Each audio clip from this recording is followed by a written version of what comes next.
I'm Troy Sainsbury, a mortgage planner in Madison, Wisconsin. I'm just going to share with you a comparison that we use when a client is considering refinancing. We use what's called a total cost analysis, and we compare the current loan that a client has with a couple refinancing options. And in this example, we compare the current loan with an option of paying no points or 0 points and an option of paying 1 point. In this example, the client has a current loan they took out for $250,000 about a year ago at 6%. The loan balance is now down to $246,666. Total payment on that loan is $1,499, and we assume this client's in a 30% tax bracket. That's about the average at 25% federal and 5% state income tax rate, so they're going to get about $370 back for these payments in tax credits. Their after-tax payment's $1,129. Now for this first comparison here, we use a refinance of 0 points. Take out a loan for $246,666. Comparing apples to apples, if we can drop the interest rate to 5.25%. Again, for a 30-year fixed mortgage, the payment is now $1,362. Okay. This loan has less interest, so there's going to be a little bit less tax benefits, but still the after-tax total payment, $1,038, is $91 in savings on this new loan over the current loan. If we take another option of refinancing and paying 1 point, again, 1 point is 1% of the loan amount, so of this loan, 1% would be $2,467. So they're going to pay an extra $2,467 to get the interest rate down to 4.875%. Total payment on that loan a month is $1,305. Now there is less interest, so there's smaller tax benefits, but the after-tax payment here is $1,005, resulting in even a bigger savings of $124 a month over the current loan.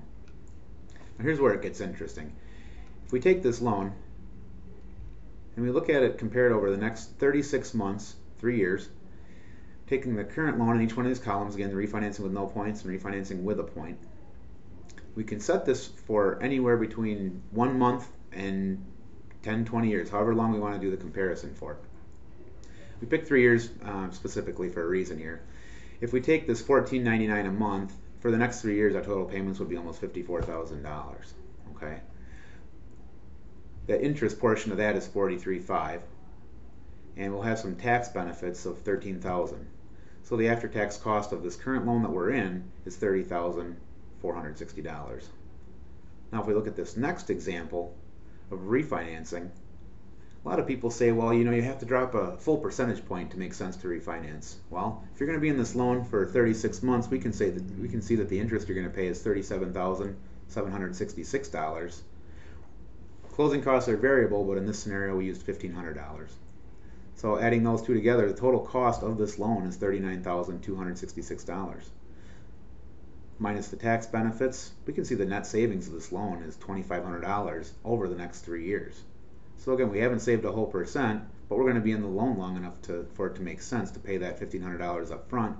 We're going to have enough interest savings to offset it and save $2,500. Under the next option, if we pay a point, pay that extra $2,467, now we have a much lower interest expense. Now it's only about $35,000 over the next 3 years. But now we've paid the $1,500 in closing costs plus $2,467 in 1 point or 1%. So our after-tax cost over the next 3 years is $28,400. Our net savings, again, about $2,043. So the reason I picked 36 months here, it's about a break even between do I pay a point or do I not pay a point? People often ask that question. Break even points usually between 3 and 4 years. You know, if you're going to be there less than 3 years, you're going to have the loan less than 3 years, it wouldn't make sense to pay extra points, buy the rate down. If you're going to be there over 4 years, that's when it often makes sense to pay extra points and buy the interest rate down. Now I know it's a question that's not real easily answered, but we can sometimes judge that by where we're at in life. If there's any extra kids, a job expected change, relocation for job changes, things like that. One final thing to just go through is this mortgage plan with term reduction. If we just stay and compare apples to apples, and we stay at this $1,499 a month, which our current loan is costing, a lot of people will say, well, you know, I'm already in this loan for a year. You know, I only have 29 years left on it. I don't really want to start that term over for 30 years. Well, if we're comparing apples to apples, and this loan has 29 years and 1 month, 28 years and 11 months left on it, If we take that same payment and apply it to this new scenario, we'll pay the loan off 3 years sooner and save about $38,000 of interest. Okay. Under this loan, this is a program where we pay a point and get a lower interest rate. We'll pay it off 4 years sooner and save about $44,000 of interest. Probably not likely we're going to carry a loan for the full 30 years. Just something to see. And this is the kind of comparison we do when we have a client considering refinancing. Make sure they have the loan, if it even makes sense to refinance, and then look at what's the best program for them.